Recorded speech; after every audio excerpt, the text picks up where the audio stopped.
If you live in Australia, you'd know that every week on TV there's a new story about how anti-Semitism is sweeping across the country. More recently, the outrage has been about Hezbollah flags being flown at protests in solidarity with Palestine, after the leader of Hezbollah, Sayed Hassan Nasrallah, was assassinated by an Israeli airstrike on Beirut on the 27th of September. A few months ago, Sky News published a one-hour documentary titled Never Again, the Fight Against Anti-Semitism. The host of the documentary is Josh Frydenberg, the self-described proud Australian Jew, who, as Treasurer of Australia from 2018 to 2022, approved the transfer of $130 billion of Australian assets to foreign private equity funds benefiting Goldman Sachs, who facilitated the transactions by multi-millions of dollars. He then landed a job with Goldman Sachs after leaving office. In the documentary, Frydenberg claims that, with our fundamental freedoms and values under daily attack, combating anti-Semitism is not just the Jewish community's fight, it's Australia's fight. Frydenberg is partially correct. Our fundamental freedoms and values are under daily attack, not from university students who are disgusted by Israel's genocidal war to exterminate and expel the Palestinian people, but from the Zionist minority who for decades have worked to destroy freedom of speech in Australia. Many conservatives shill for Israel because they've been deluded into thinking that Israel somehow helps the West. For example, a few weeks after October 7th, Sky News host Andrew Bolt declared that Israel is in a war for its survival against the terrorist group backed by regimes who hate the West and its freedoms as well. Regimes that hate the West and its freedoms? Bolt is referring to Iran, Russia and China. Irony is that these three countries have done nothing to harm our freedoms, unlike lobbyists for Israel. Bolt should know this already, given he was found guilty of speech offences that were legislated into existence by the lobbying efforts of Zionist power broker Mark Liebler, who played an important role in getting Section 18C of the Racial Discrimination Act passed into law back in 1995, according to his biographer Michael Gowenda. This law made it illegal to do anything that is reasonably likely to offend, insult, humiliate, or intimidate a person or a group of people. In Bolt's case, he was found guilty of offending a group of Aboriginal people who he implied were pretending to be Aboriginal to advance their careers. For decades, conservative culture warriors rightly opposed 18C on the grounds that it amounted to a blatant assault on free speech, especially considering that it empowered the courts to force people to pay damages for simply causing offence. Hence the irony when those same conservatives like Bolt are so desperate to do whatever Israel wants, to the point of claiming that this is a war we cannot afford Israel to lose. As if a Palestinian victory would somehow hurt the West. Senator Pauline Hanson is being sued by Senator Mehreen Faruqi for telling Faruqi to piss off back to Pakistan. Hanson also supports Israel to the point of wearing an Israeli flag in Parliament, which is ironic given that Israel's loyalists are the reason she's getting sued in the first place. Bolt and Hanson typify the miserable plight of the political right in Australia, who claim to champion freedom of speech, but then grovel before the very Zionists whose lobbying continues to destroy freedom of speech in Australia. More recently, the Zionist Federation complained to the Human Rights Commission, accusing veteran journalist Mary Kostakidis of breaching 18C of the Racial Discrimination Act for simply sharing a speech by the now late leader of Hezbollah, Sayed Hassan Nasrallah.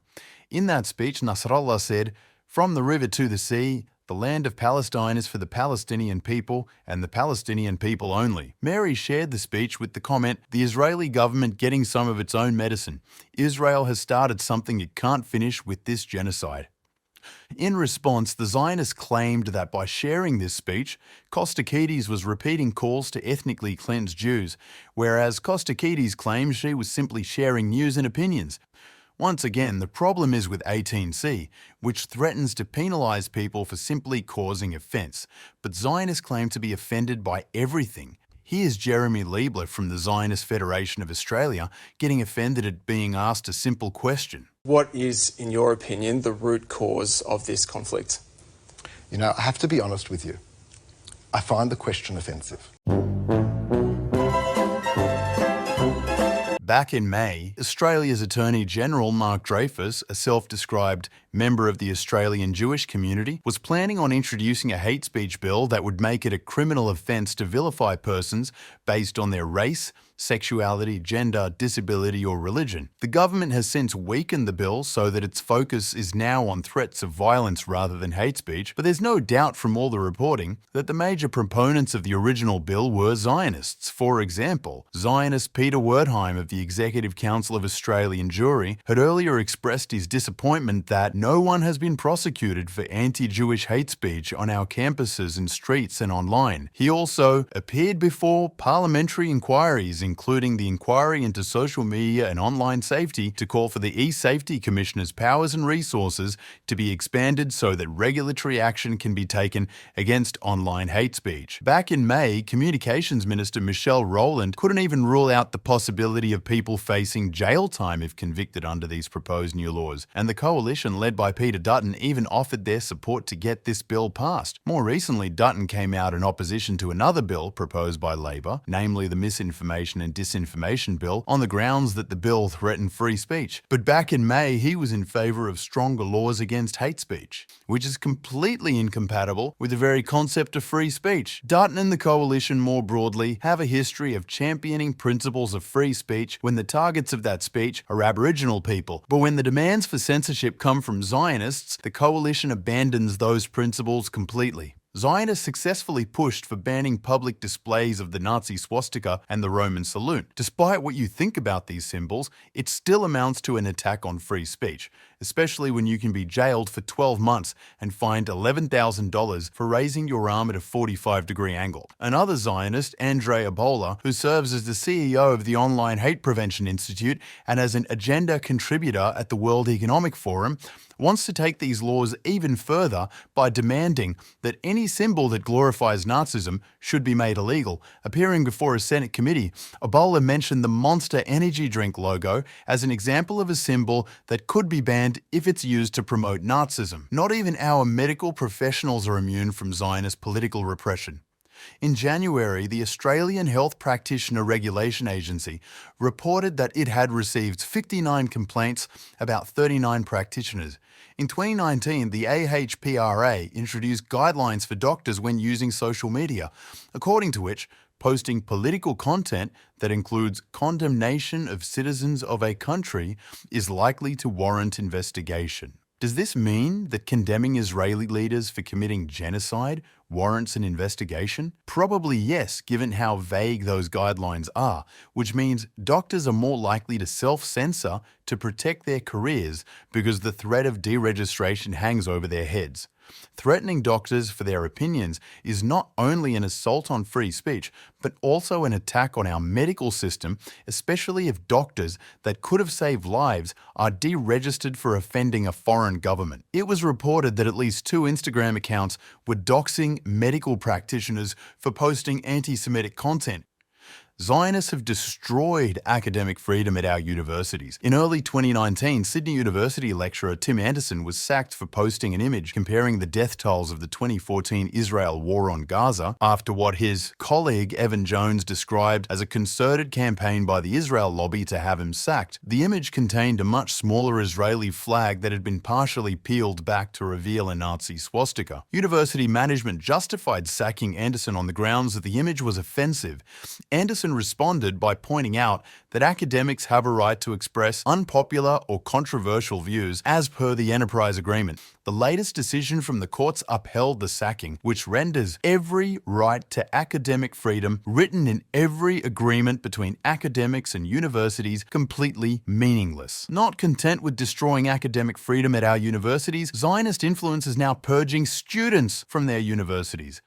The Australian National University expelled Beatrice Tucker for stating on ABC Radio that Hamas deserve our unconditional support. The ANU refused to comment on their decision, but according to the ABC, the university justified their decision on the grounds that expressing support for Hamas violates the university's rules for students because Hamas is a prescribed terrorist organization. According to the organization Students and Staff Against War, which is involved in the Palestine Solidarity encampment at the university, the expulsion of Tucker and the placing under investigation of a number of other students is because of the lobbying efforts of the Australian and Zionist organisations like the Executive Council of Australian Jewry. This suggests that the real purpose of listing Hamas as a terrorist organisation is not to protect Australia, but it's to bludgeon anyone critical of a foreign state that Australia's tiny Zionist minority serves. After 4 months, Tucker had her expulsion reversed, and Zionists are seething about it. But that doesn't excuse the injustice that she was expelled in the first place by university bureaucrats too spineless to defend her right to express her opinions. The government's decision to appoint Zionist Gillian Siegel as Australia's special envoy to combat anti-Semitism is another example of the extreme power that Zionists have over Australia, especially when you consider her career history. Siegel was the director of the National Australia Bank from 2004 to 2016, during which time she presided over serious misconduct for which the NAB under Siegel was ordered to pay $1.49 billion in compensation to its customers, so essentially stealing. In July, Prime Minister Anthony Albanese announced that Ms. Siegel will attend the World Jewish Congress in Argentina next week in her role as special envoy, alongside other special envoys to combat anti-Semitism from around the world. At that event, the president of the World Jewish Congress, Ron Lauder, delivered a speech in which he told his delegates that they should work towards changing the laws in their host nations to jail people for so-called anti-Semitic speech. To quote Lauder directly, "All world leaders, all politicians must lead in this effort. Laws must be passed, severe, tough, real laws that will put these hate mongers away in prison for a long time." This is already the case in much of Europe, where you can be jailed for the crime of denying the Holocaust. We are now paying Siegel an undisclosed salary so she can travel overseas to strategize with other Zionists on how best to destroy free speech in Australia in the name of combating anti-Semitism, which raises the question, how does Siegel define anti-Semitism? The answer is that Siegel upholds the IHRA definition of anti-Semitism. According to this definition, it is anti-Semitic to claim that Jews control the media, economy, government, or other societal institutions, to claim that the State of Israel is a racist endeavor, to accuse Jews of inventing or exaggerating the Holocaust, to accuse Jews of being more loyal to Israel than to Australia, to claim that Jews killed Jesus as per traditional Christian belief, or to compare Israeli policy to that of the Nazis. Our former Prime Minister Scott Morrison signed Australia onto the IHRA definition back in October 2021, and the states of New South Wales, Victoria, and South Australia followed suit shortly after. Additionally, in academia, Melbourne, Macquarie, Wollongong, and La Trobe universities have adopted the definition, which means that students can face disciplinary action for making any of the above anti-Semitic claims. The IHRA definition has not made its way into legislation yet. However, it is being gradually adopted by governments and institutions across Australia, which means that any legal case involving accusations of racial discrimination against Jews may permit judges to assume that a reasonable person would assume the IHRA definition. To quote the Executive Council of Australian Jewry directly, although the definition itself specifies that it is non-legally binding, it nevertheless offers a guideline for assessing whether an act or statement can reasonably be regarded as anti-Semitic. Recently in the United States, the House of Representatives passed a bill that codified the IHRA definition of anti-Semitism into the Civil Rights Act. If it passes the US Senate, it would mean that the government will have the power to defund universities that fail to censor students for expressing opinions that the IHRA, which is a private entity, deems anti-Semitic. This is a blatant attack on the First Amendment of the US Constitution, which clearly states that Congress shall make no law abridging the freedom of speech. But at least in the United States, they have the First Amendment, which means that even if the bill passes the Senate, it could be challenged in court. Australia, however, is far more vulnerable because we have no explicit right to free speech in our Constitution. We only have an implied right to free speech, which Zionists have worked to destroy to serve the interests of a foreign state. Zionist influence pushes the narrative that the enemies of Israel are the enemies of Australia. As a result, armed movements that only pose a threat to Israel are treated as enemies of Australia by being listed as terrorist organizations. Yes, Hamas, Palestinian Islamic Jihad, Hezbollah, and the Ansarullah movement of Yemen pose a genuine threat to Israel. But why is that Australia's problem? This is the question conservatives fail to answer and leftists fail to ask. At the very least, banning these groups is another blatant attack on free speech because it means people can be punished for simply expressing admiration for these groups, as should be their right in a liberal democracy, which Australia's political class claims Australia to be. As a result, it's perfectly legal for Israeli Australians to travel to Israel, put on a diaper, join the baby-killing Israeli army, slaughter Palestinians, then come back to Australia and celebrate Israel's genocidal war crimes while having a whiny sook about being the world's biggest victims. However, if other Aussies were to so much as express admiration for groups that fight Israel, despite those groups having never posed a threat to Australia, they could face criminal prosecution. This amounts to the political repression of Aussies to serve the interests of a foreign state, Israel. The Zionist war on free speech exposes the hypocrisy of the pro-Israel political right and the stupidity of the pro-Palestine political left. On the one hand, the political right in Australia, that is, the so-called conservatives, claim to support free speech, except when that speech offends Zionists.